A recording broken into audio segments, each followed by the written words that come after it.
It's an unfortunate reality that at some point while performing life-saving duties, lifesavers may be involved in a critical incident. A critical incident is any incident experienced by volunteers and emergency services personnel that triggers unusually strong emotional responses. It has the potential to affect their normal day-to-day living hours, weeks or months after the event.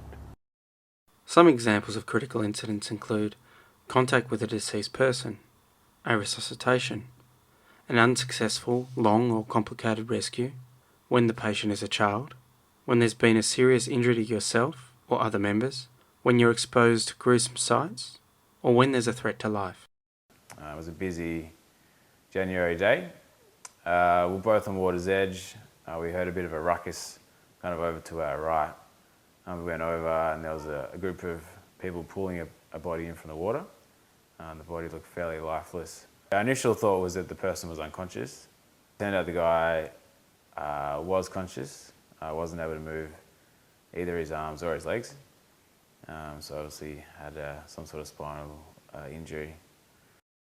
We can support lifesavers that come in contact with disturbing or traumatic events by utilising the basic principles of psychological first aid. Psychological first aid is a flexible intervention. Its aim is about calming and supporting people in the aftermath of trauma, but what we know is that people react to trauma in all different kinds of ways. So therefore the intervention we provide to people in the aftermath needs to be flexible and needs to be able to be adapted to the various kinds of difficulties that people can experience. When dealing with disturbing or traumatic events, we need a plan of action. One such plan is the Manners model. The Manners model of psychological first aid was developed by looking at other models of psychological first aid that had been designed to assist emergency recovery workers following major disasters. Ambulance Victoria realised that there was a need to apply those same principles for normal everyday emergencies, medical emergencies and traumatic emergencies. There's 6 stages of the Manners model of psychological first aid, and they're broken up into the key areas being minimise exposure, acknowledging the event, normalising the experience for the individual, providing education where required, ensuring the person has returned to normal following the event or referring them on to the appropriate care, and to provide self-care to yourself following the incident. When lifesavers are involved with a critical incident, your regional officer will attend the scene and undertake a voluntary operational debrief. After a critical incident, lifesavers will often rework their response to try and answer several questions such as, did I do everything right? What went wrong? Was there anything I could have done better? And it's these sorts of questions that are worked through in the operational debrief in conjunction with the regional officer.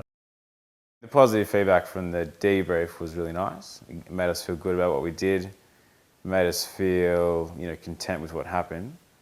We weren't looking back with regret about what we could have done better. I guess getting the support of those state guys was really good. Most people recover from a traumatic event using their existing coping strategies and their supports from family, friends and other members within the organisation. But for some, they do experience difficulties that can persist. Very important is through psychological first aid that we start at screening and monitoring for those that might experience those difficulties, keep an eye on them, and if things aren't recovering, that they're assisted in getting professional support. It's not uncommon for people to be experiencing difficulties readjusting after a traumatic event or experiencing some distress in the immediate term. Most times that stabilises and the person starts to feel like they're recovering after a few days.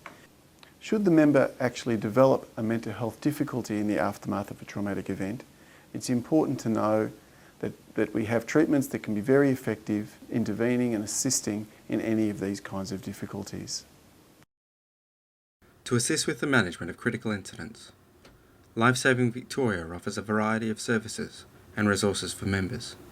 Resources include the Critical Incident Management brochure and poster, which are both available from your club or regional officer.